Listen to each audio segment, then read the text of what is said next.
अस्सलाम वालेकुम दोस्तों। मिर्ज़ा गालिब का एक बहुत ही मशहूर शेर है, कुछ इस तरह है कि बाज़ीचे इत्फ़ाल है दुनिया मेरे आगे, होता है शब-ओ रोज़ तमाशा मेरे आगे। इस शेर का कुछ न कुछ कॉन्टेक्स्ट रहा होगा, उनकी ज़िंदगी में कोई ऐसा वाक़या आया होगा, जिसमें उनको इस चीज़ की ज़रूरत पड़ी होगी कि एक सैटायर पेश किया जाए और ये बताया जाए कि जिन चीज़ों को दुनिया बहुत इम्पोर्टेंट समझती है, वो उनके नज़दीक किंडरगार्टन प्ले से ज़्यादा हैसियत नहीं रखता है। इसीलिए उसको बाज़ीचे इत्फ़ाल कहा गया है।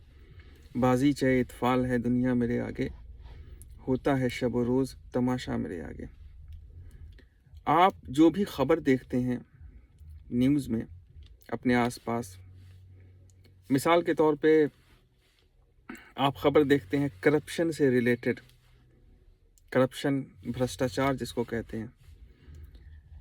अब जब भी कोई ऐसी ख़बर आती है और उससे उससे अफ़ेक्टेड जो ऑडियंस होते हैं, जैसे नीट स्कैम ले लीजिए, नीट स्कैम के अफ़ेक्टेड ऑडियंस कौन है? स्टूडेंट्स हैं। तो बहुत ही जल्दी ये डिसाइड करने की कोशिश करते हैं कि आखिर ये स्कैम क्यों हो रहे हैं? इसकी वजह क्या है? और फिंगर पॉइंटिंग शुरू हो जाती है। अच्छा, सिस्टम ख़राब हो चुका है, या फला इंसान करप्ट है, या और भी बहुत सारे रीज़न्स दिए जाते हैं। गवर्नमेंट कमज़ोर है, इंस्टीट्यूशनल फेल्योर है ना? इस चीज़ को थोड़ी गहराई से समझने की ज़रूरत है और आपका ध्यान मैं कुछ इम्पोर्टेंट एस्पेक्ट्स हैं उनकी तरफ ले जाना चाहूँगा। किसी सिस्टम को आप अभी छोड़ दें, अगर आप सिर्फ इस चीज़ पे ध्यान दें, आप किसी इंसान का एग्ज़ाम्पल ले लें। किसी इंसान के करप्ट होने के क्या कैरेक्टरिस्टिक्स हैं, उसके क्या रीज़न हो सकते हैं। अगर आप इस चीज़ पे सोचेंगे तो आपको पता चलेगा कि हर एक इंसान अपने साथ एक वैल्यू सिस्टम कैरी करता है। चाहते हुए ना चाहते हुए उसका एक वैल्यू सिस्टम होता है। वो कहाँ से आता है? वो वैल्यू सिस्टम उसकी अपब्रिंगिंग से आता है, जिस तरह से उसकी परवरिश हुई है, या वो जिस सोसाइटी में रहता है, या वो ज़िंदगी के जिस उतार चढ़ाव को फेस किया है उसने, और उसको फेस करने के दौरान उसने अपनी ज़िंदगी को गुजारने का एक तरीक़ा इख्तियार किया है। वहाँ से वो वैल्यू सिस्टम आता है। जैसे एक नेक इंसान का एक वैल्यू सिस्टम हो सकता है, उसी तरह एक चोर या डाकू का भी एक वैल्यू सिस्टम हो सकता है, तो वो अपनी जगह पे है। तो अगर वो वैल्यू सिस्टम करप्ट हो जाए, एक डाकू है जो कि किसी जगह जाके जो है रॉबरी करता है, उसका भी एक वैल्यू सिस्टम है और उसके लिए वो जस्टिफाइड है, उसके लिए वो क्राइम उसका जस्टिफाइड क्राइम है।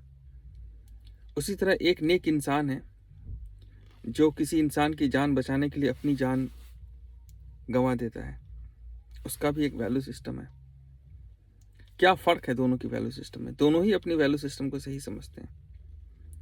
अगर आप इसको और बारीकी से देखेंगे तो आपको पता चलेगा कि जो वैल्यू सिस्टम है, उसके पीछे कुछ फंडामेंटल प्रिंसिपल्स हैं, कुछ बुनियादी असूल हैं।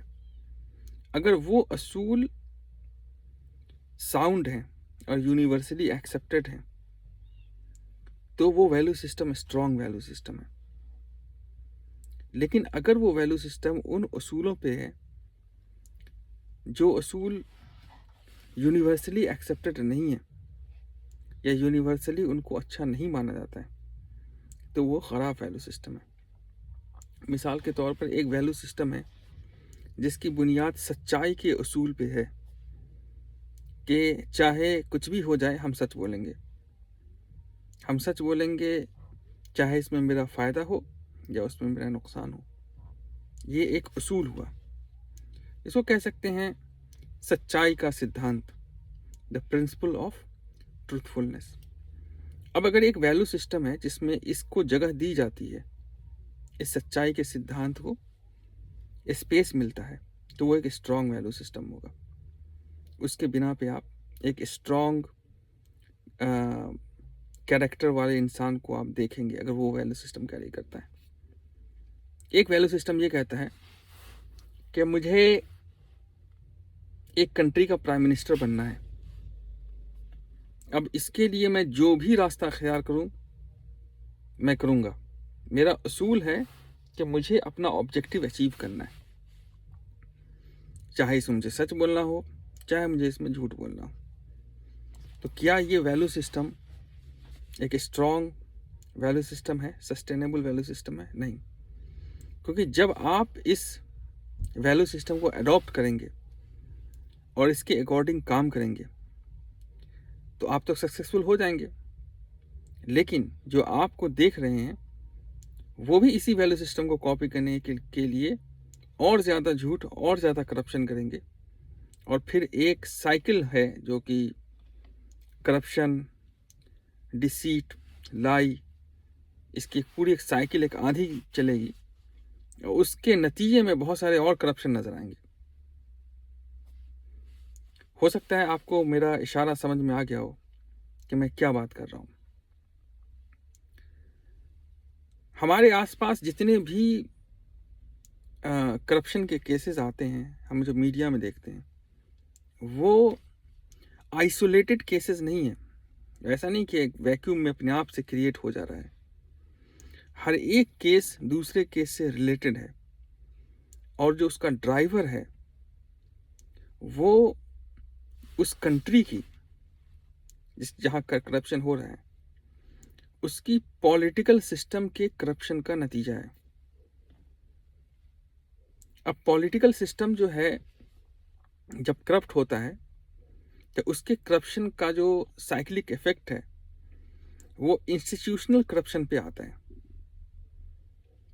हमारे जो इंस्टीट्यूशंस हैं वो करप्ट होने शुरू हो जाते हैं, और जब इंस्टीट्यूशनल करप्शन आता है तो फिर वहाँ पे जिनके पास ताकत है, जिनके पास पैसा है, जिनके पास इन्फ्लुएंस है, वही फ़ायदे में होते हैं, इमीडिएट फ़ायदे में। लेकिन इसका नुकसान वो सारे लोग उठाते हैं जो उतने ताकतवर नहीं हैं, उतने पैसे वाले नहीं हैं, या उतना इन्फ्लुएंस उनका नहीं है। यहाँ पे अगर हमने उसूल ही हटा दिया कि सच्चाई का असूल हम इस्तेमाल ही नहीं करेंगे अपने पॉलिटिकल डिस्कोर्स में, तो उसके बाद जो भी चीज़ें होंगी, क्योंकि किसी भी कंट्री की जो पहचान है, बहरहाल उसकी पहचान उसका कल्चर, वहाँ के लोग, वहाँ की प्रैक्टिसेस हैं, लेकिन एक पहचान उसकी पॉलिटिकल आइडेंटिटी भी है जो कि वर्ल्ड स्टेज पे उसको एक यूनिक कैरेक्टर देती है। इंडिया की एक पॉलिटिकल आइडेंटिटी है। जैसे हम कह सकते हैं कि डेमोक्रेटिक रिपब्लिक है, हम मोनार्की नहीं हैं, हम हिंदू रिपब्लिक नहीं हैं, जैसे पाकिस्तान कहता है कि वो इस्लामिक रिपब्लिक है। एक आइडेंटिटी है जो हम पोर्ट्रे करते हैं। उस आइडेंटिटी का एक एसोसिएटेड वैल्यू सिस्टम होता है जो कि हमारे कॉन्स्टिट्यूशन के प्रीएम्बल में है, उस वैल्यू सिस्टम को रिफ्लेक्ट करता है, और उसके पीछे बहुत सारी सच्चाइयाँ हैं जो उस वैल्यू सिस्टम को सपोर्ट कर रही होती हैं, जो कि हमारे कॉन्स्टिट्यूशन के डिफरेंट सेक्शंस हैं, डिफरेंट क्लॉजेज हैं।